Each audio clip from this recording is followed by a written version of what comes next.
Hello. So we had a read aloud on Harriet Tubman and the Underground Railroad. And today we are going to have a read aloud about a true story of someone else from the Underground Railroad. So this is called Henry's Freedom Box, a true story from the Underground Railroad by Ellen Levine and illustrated by, or no, I guess they're both Ellen Levine and Kadir Nelson. Oh, no, it is illustrated by Kadir Nelson. Okay. All right. Henry Brown wasn't sure how old he was. Henry was a slave, and slaves weren't allowed to know their birthdays. Henry and his brothers and sisters worked in the big house where the master lived. Henry's master had been good to Henry and his family, but Henry's mother knew things could change. Do you see those leaves blowing in the wind? They are torn from the trees like slave children are torn from their families. One morning, the master called for Henry and his mother. They climbed to the wide staircase. Master lay in bed with only his head above the quilt. He was very ill. He beckoned them to come closer. Some slaves were freed to their owners. Henry's heart beat fast. Maybe the master would set him free. But the master said, "You are a good worker, Henry. I am giving you to my son. You must obey him and never tell a lie." Henry nodded, but he didn't say thank you. That would have been a lie.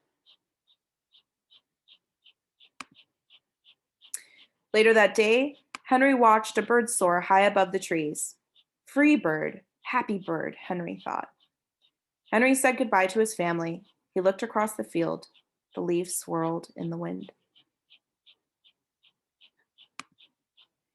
Henry worked in his new master's factory. He was good at his job. "Do not tear that tobacco leaf," the boss yelled at the new boy. He poked the boy with a stick. "If you make a mistake, the boss would beat you." Henry was lonely. One day he met Nancy, who was shopping for her mistress, so that's her master. They walked and talked and agreed to meet again. Henry felt like singing, but slaves didn't dare sing in the streets. Instead, he hummed all the way home. Months later, Henry asked Nancy to be his wife. When both their masters agreed, Henry and Nancy were married.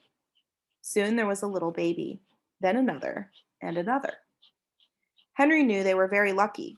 They lived together even though they had different masters, so that was pretty rare. But Nancy was worried. Her master had lost a great deal of money. "I'm afraid he will sell our children," she said. Henry sat very still. So if you remember with slavery, the person who owned the slave also owned any children that they had. They would then become their property. Henry worked hard all morning. He tried to forget what Nancy had said. His friend James came into the factory. He whispered to Henry, "Your wife and children were just sold at the slave market." "No," cried Henry. Henry couldn't move. He couldn't think. He couldn't work. "Twist the tobacco," the boss poked Henry. Henry twisted tobacco leaves. His heart twisted in his chest. At lunchtime, Henry rushed to the center of town. A large group of slaves was tied together. The owner shouted at them. Henry looked for his family. "Father! Father!" Henry watched his children disappear down the road. Where was Nancy? He saw the same he saw her the same moment she saw him. When he wiped away his tears, Nancy too was gone.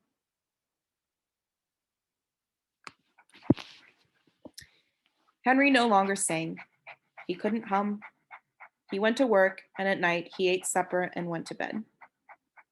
Henry tried to think of happy times, but all he could see were the carts carrying away everyone he loved. Henry knew he would never see his family again.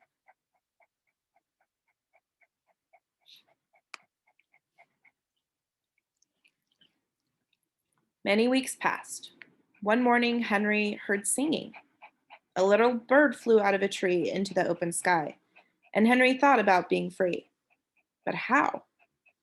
As he lifted a crate, he knew the answer. He asked James and Dr. Smith to help him. Dr. Smith was a white man who thought slavery was wrong. They met early the next day at an empty warehouse. Henry arrived with a box. I will mail myself to a place where there are no slaves, he said. James stared at the box, then at Henry. What if you cough and someone hears you? I will cover my mouth and hope, Henry said. Dr. Smith wrote on the box, to William H. Johnson, Arch Street, Philadelphia, Pennsylvania. Henry would be delivered to friends in Philadelphia. Then he printed on the crate in big letters, this side up with care.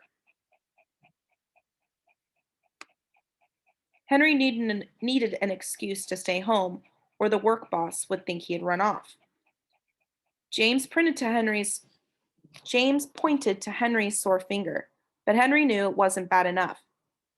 He opened a bottle of oil of vitriol. No, cried James. Henry poured it on his hand. It burned into his skin. It burned his skin to the bone. Now the boss would have to let him stay home. Dr. Smith bandaged Henry's hand. They arranged to meet the next morning at 4 o'clock. The sun was not yet up when Henry climbed into the box. Ready, he said. James nailed down the lid. Dr. Smith and James drove to the station. The railway clerk tipped the box over and nailed a paper to the bottom. Dr. Smith begged the clerks to be careful, but they didn't listen. They threw the box into the baggage car. Hours passed. Henry was lifted up and thrown again, upside down. He heard waves splashing. This must be the steamboat headed for Washington, D.C. The ship rode smoothly, but Henry was still upside down. Blood rushed to his head. His face got hot. His eyes ached. He thought his head would burst, but he was afraid to move. Someone might hear him. I'm tired of standing, someone said. Why don't we move the box and sit on it? Said another. Henry held his breath. Could they be talking about his box? Henry was pushed. The box scraped the deck. Now he was on his right side, now on his left, and suddenly right side up. What do you think is in here? Said the first man. Mail, I guess, said the other. I am mail, thought Henry, but not the kind they imagine. Henry was carried off the steamboat and placed in a railroad car, this time head up. He fell asleep to the rattling song of the train wheels. He awoke to loud knocking. Henry, are you all right in there? All right, he answered. The cover was pried open. Henry stretched and stood up. 4 men smiled at him. Welcome to Philadelphia. At last, Henry had a birthday, March 30th, 1849, his first day of freedom. And from that day on, he also had a middle name. Everyone called him Henry Box Brown. So, author's note, and I'll have to get closer to see this. In the mid-1800s, there were about 4 million slaves living in the United States. Slaves were owned like tables or cows or wagons. Historians believe between 60,000 and 100,000 slaves escaped to freedom, traveling on what was called the Underground Railroad. The Underground Railroad wasn't a real railroad. It was all secret ways slaves made their way from the south to the north. They hid in carts, rode on horseback, walked hundreds of miles through forests and swamps, and crossed flowing rivers in summer and icebound rivers in winter. Conductors and station masters hid them and helped them throughout the journey. So it wasn't just Harriet Tubman, it was many others. When Henry Brown climbed into his freedom box, he hoped he'd be carried to a safe world. He brought along a small tool to make air holes, a little water, and a few biscuits. Henry arrived in Philadelphia, having traveled 350 miles from Richmond, Virginia, in 27 hours. His story made newspaper headlines in America and Europe. Henry never found Nancy and his children. In 1850, he went to England, and there are some reports that he married again.